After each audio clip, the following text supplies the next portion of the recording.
Oi, pra você que tá aqui no canal Umbanda na Minha Vida, eu sou a Pérola de Iemanjá, me segue aqui nas redes sociais e hoje a gente vai falar a respeito de reencarnação num formato diferente de vídeo. Então, se você gostar desse formato, não esquece de deixar aqui nos comentários que você gostou, de dar o like, se inscrever nesse canal, ativar o sininho, né? Ativar o sininho e também se tornar membro macumbeiro. Vira membro aqui do canal para apoiar o nosso projeto, tá bom? E esse daqui é o Denis. Ele é o dirigente do terreiro de Umbanda do Caboclo Treme Terra e meu marido também. E ele veio aqui hoje conversar comigo a respeito sobre este fenômeno que é a reencarnação documentada. É o fenômeno de reencarnação mais aceito cientificamente como comprovado da existência da reencarnação. E aí a gente vai abordar esse assunto porque tem muita gente que não acredita, na verdade. É verdade. Quando você falou que eu vim aqui hoje, dá a impressão que eu nem moro aqui, né? Só um detalhe, você viu que quando você tava abrindo aí o vídeo, tem um poltergeist aqui, você viu? Tem um pôster. A cortina abriu, meu. E não foi, eu tava aqui, bom, tranquilo, na paz do Senhor. O negócio aqui abriu. Tem fantasma na Eu não bagaça. fico olhando o reflexo. E ó, esse negócio de ficar falar demais me dá um pouco de medo. Mas vamos lá. É reencarnação, né? Morre de medo de macumba, gente. Talvez espírito, Deus me livre.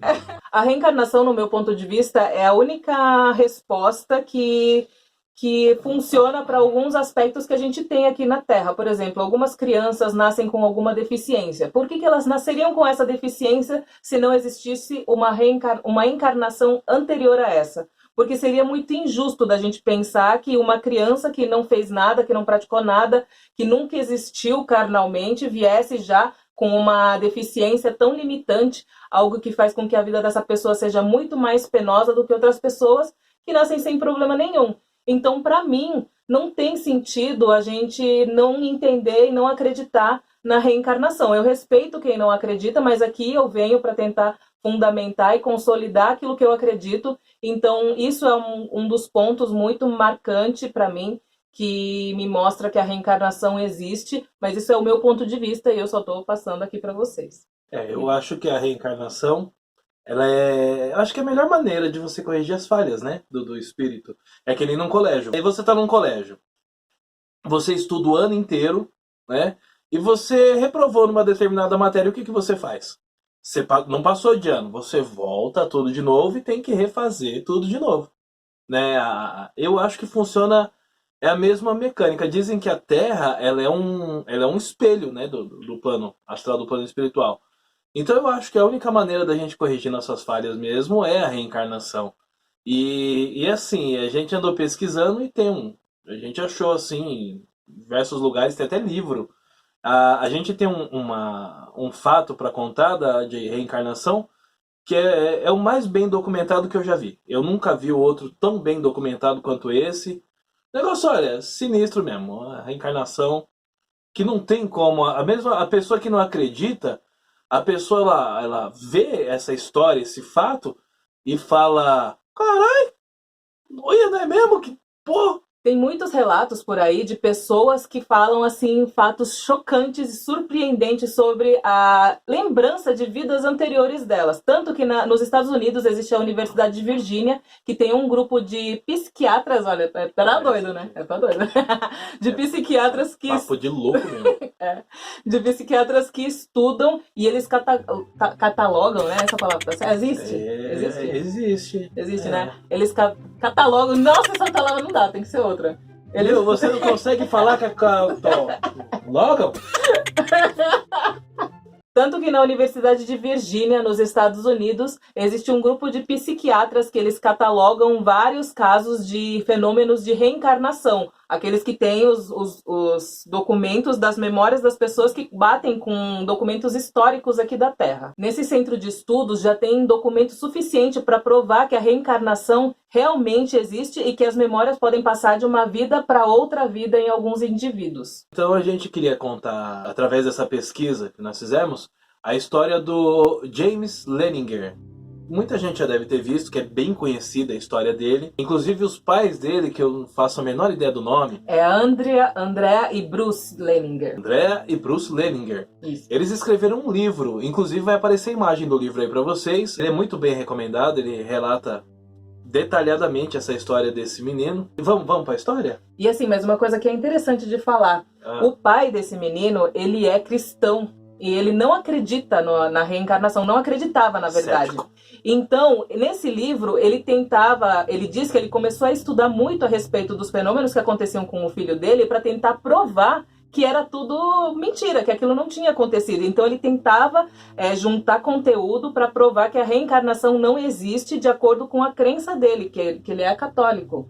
E aí muitas pessoas ficam pensando, não, mas eles estão querendo manipular para tentar fazer as pessoas acreditarem, mas ele justamente tentava provar o oposto, que não existia reencarnação. Exatamente. Ele achava que, assim, não tinha como ele achar que o moleque tava maluco, porque o moleque tinha... Quando começaram os sintomas, era menos de 2 anos. Só que ele foi juntando essa documentação, esses fatos, a princípio para ir contra o que o filho dele falava. Só que aí chegou uma hora que batia tanto, era tão coerente com uma criança de 2 anos falava, que ele não tinha mais como ir contra. Daí ele teve que estudar e ver de fato o que estava acontecendo.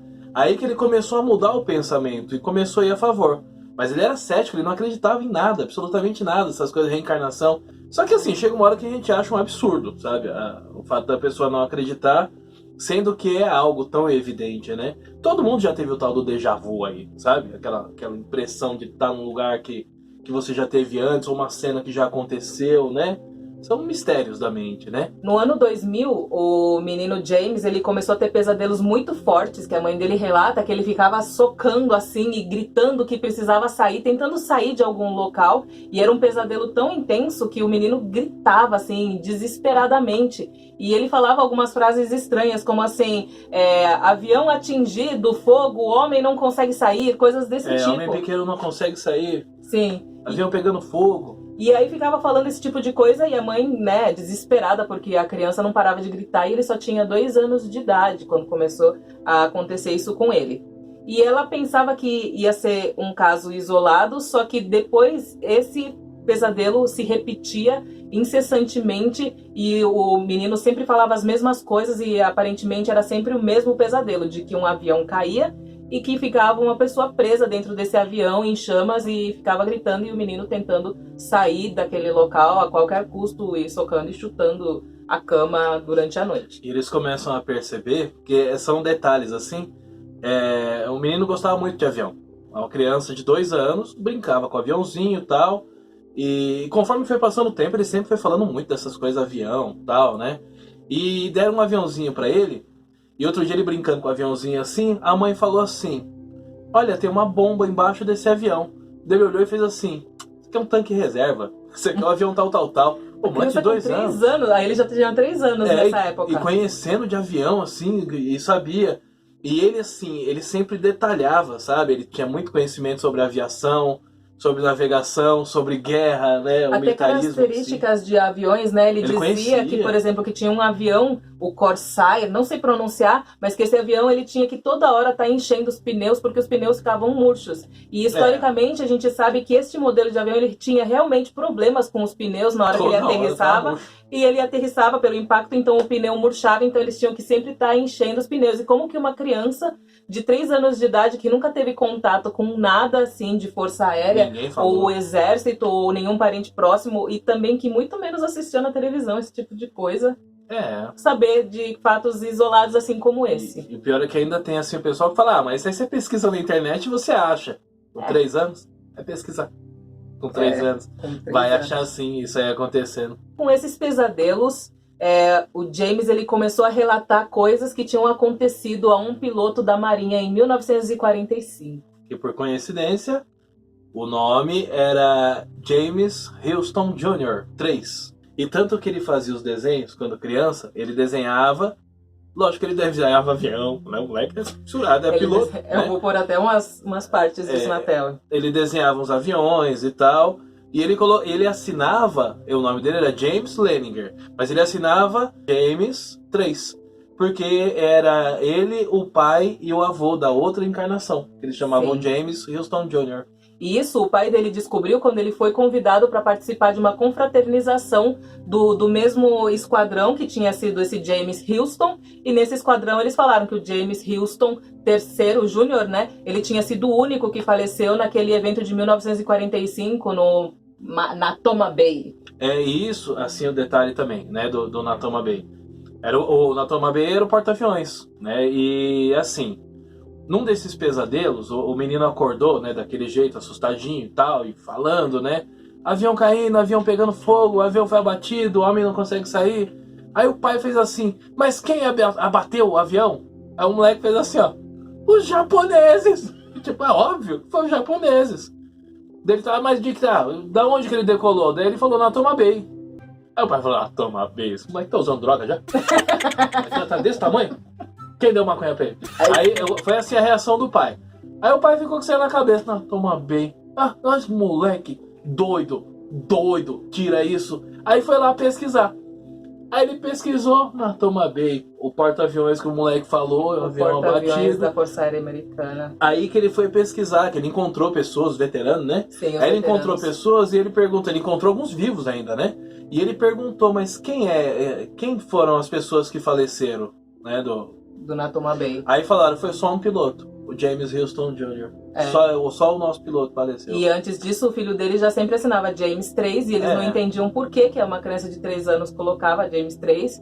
E então eles descobriram, porque no caso ele era o terceiro James daquela família, então ele era o Júnior, né, no caso. E o legal também, outro detalhe, eram os bonequinhos que ele tinha. Sim, ele tinha 3 bonecos. Ele tinha 3 bonequinhos. Walter, Billy e Leo. E ele deu esses nomes. Aí o pai falou, mas que moleque xarope. De onde que ele tirou esses nomes? Walter, Billy e Leo. Não eram nomes comuns, né? Crianças de 3 anos dão o nome de Bob, Pete. Sei lá, Tico, Teco e... nomes comuns e assim toca o barco. Aí o pai dele falou, mas por quê? Por que tá esses nomes aí? Ele falou, não, porque esses eram os meus amigos do esquadrão, eles morreram antes de mim, eles estavam me esperando quando eu ia morrer lá. Eu encontrei com eles no céu. Encontrou, meu. E aí o pai dele, que já estava fazendo as pesquisas há muito tempo, ele encontrou na papelada o nome esses mesmos nomes. Do esquadrão. Do esquadrão, que eles morreram um pouco antes deste acidente que aconteceu com o James Houston Jr. E tem uma coisa também mais intrigante aí. A mãe dizia que esse James Houston perguntou para o James, né, quem era essa pessoa que não conseguia sair do avião, e ele falava, sou eu. E ela falou, mas por que o avião caiu? Porque os japoneses atiraram. E atiraram em cheio no meu motor. Então ela falava assim, nossa, atiraram no motor, o avião caiu. E tinha esse veterano que ele estava vivo ainda, e ele pegou e disse que ele conheceu o James Houston Jr. e ele disse que ele viu no momento que o avião dele foi atingido em cheio no motor. E não tinha como outras pessoas saberem. Isso não foi algo que foi documentado historicamente. Isso foi algo que foi visto ali por ele. Naquele momento ele estava lá próximo e ele viu. E a única outra pessoa que saberia que o motor tinha sido atingido durante esse momento era o próprio James, que tinha falecido. Exatamente. Muito interessante, né? Então isso foi comprovado depois de anos, né? Foi visual, né? O cara viu. Sim. E comprovou o acontecido. O fato da irmã do James Houston Jr., ela estava viva quando os pais do James Leninger começaram a acreditar realmente que ele era em reencarnação do James III. É complicado, né? Tem que falar, os dois têm o mesmo nome, né? Eita, é James. Então, na verdade, ele começou a pesquisar, o pai do menino começou a pesquisar a fundo mesmo. E chegaram à conclusão de que ele era mesmo o James Houston. E começaram a pesquisar sobre a vida do James Houston. E eles descobriram que a irmã ainda estava viva. A única, né, parente dele que ainda estava viva. Ela estava viva e, assim, ele delicadamente entrou em contato com a irmã, né? Explicando que pra eles uma maluquice, pra muita gente uma maluquice. Explicando, olha, o seu irmão, James Houston, tal, né? A gente tem um menino que tem esses sintomas, e ele diz ser, né, o James Houston, tal. E essa senhora, ela relutou, né? Ela não acreditava, ela achava que era loucura, tal. Até que o menino, ele lembrou de uma pintura que a mãe deles, a mãe anterior, tinha feito. De um quadro. E ela fez pros dois. Ela fez pro James Houston e pra irmã dele. Annie, eu acho que é o nome dela. Aí ele perguntou pra ela, falou, e o quadro que a mamãe pintou? Aí a véia, sabe? A véia fez assim, ó. Carai! Porque não tinha ninguém mais que sabia. Era só ela e o James Houston Jr. que sabiam da existência desse quadro. Isso não existe em nenhum documento, em nada. Não é algo que foi registrado. Então, era uma coisa muito particular ali da família. Ninguém sabia que existia. Isso é interessante, né? E aí, depois de um tempo ainda, né? quando tiraram a senhora do hospital, porque ela infartou na alma. Morreu aí, né? Ela morreu. É, brincadeira. Não sei se ela Não, infartou. não. Eu infartaria. E aí, depois que, né, depois de um tempo, essa senhora respondeu. E ela falou, desculpa demorar tanto pela resposta, e mandou o quadro pra ele ver uma imagem, né, uma foto, não sei. Ela falou, espero que seja esse aqui que você tá falando e tal. E o menino bateu o olho, reconheceu, né? E eu acho que houve o encontro, né? Sim, houve o encontro. Segundo a história lá, ele encontrou a irmã e depois o que eu achei bacana também, que é o desfecho, né? O pai dele pesquisou até onde Onde o avião caiu, exatamente. Ele foi até o Japão, né? É como se fosse não é a lápide, porque foi No mar. no mar, né? Mas ele foi no mesmo lugar lá e ele falou pro menino, né? Ele falou, é aqui que o seu avião caiu, né? E ele falou assim, só que agora você tem que de fato se despedir do James Houston. Agora é outro tempo, então o James Houston morreu. Aí falaram que o menino, a hora que ele ouviu isso, ele começou a chorar, assim, ele ficou pelo menos uns 20 minutos, meia hora chorando, de soluçar, assim, sabe? Chorou, chorou, chorou, aí jogaram algumas flores lá. E aí os pais escreveram um livro chamado A Volta, onde eles relatam detalhadamente para todo mundo que quiser ler como que foi essa história, tudo exatamente o que aconteceu, tudo que eles encontraram historicamente, que batia com tudo aquilo que aquela criança de 2 a 3 anos de idade estava falando. Chocante. É claro que a gente ainda tem que também acreditar no que os pais disseram, mas diante de tudo aquilo que eles disseram, eu não consigo não acreditar. Sabe, se você não consegue acreditar, eu sinto muito, acho que você não é para ser espiritualista, porque a gente acredita em reencarnação. É verdade, na minha opinião a reencarnação existe, sim. Não, é que eu não vai dar pra aprofundar muito, mas assim, para quem acredita até mesmo na Bíblia, né? Eu mais ou menos assim, né? Alguma coisa eu tô de acordo, nem tudo eu tô de acordo, mas, por exemplo, tem aquele fato lá do Elias, né? João Batista, para quem conhece aí a Bíblia, né?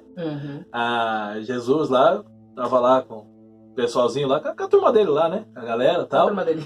E aí falaram aí, aí Jesus, o João Batista aí parece o Elias lá, né? Aí Jesus olhou assim, né? E falou, acredita se quiser, mais ou menos assim, né? Eu vou falar nos tempos modernos, tá? Aí, mano, falando pra você um bagulho. Ele é o próprio Elias.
Aí o outro maluco falou, caraca, mano, é ele mesmo? Ele falou, tô falando que é, pô. É ele mesmo ali, ó. Pode ver. Igualzinho. Olha lá, João Batista, Elias. Tá vendo? Quer dizer, a reencarnação já vem acontecendo aí desde que o mundo é mundo, faz tempo, né? Uhum. Antes de Jesus e sei lá.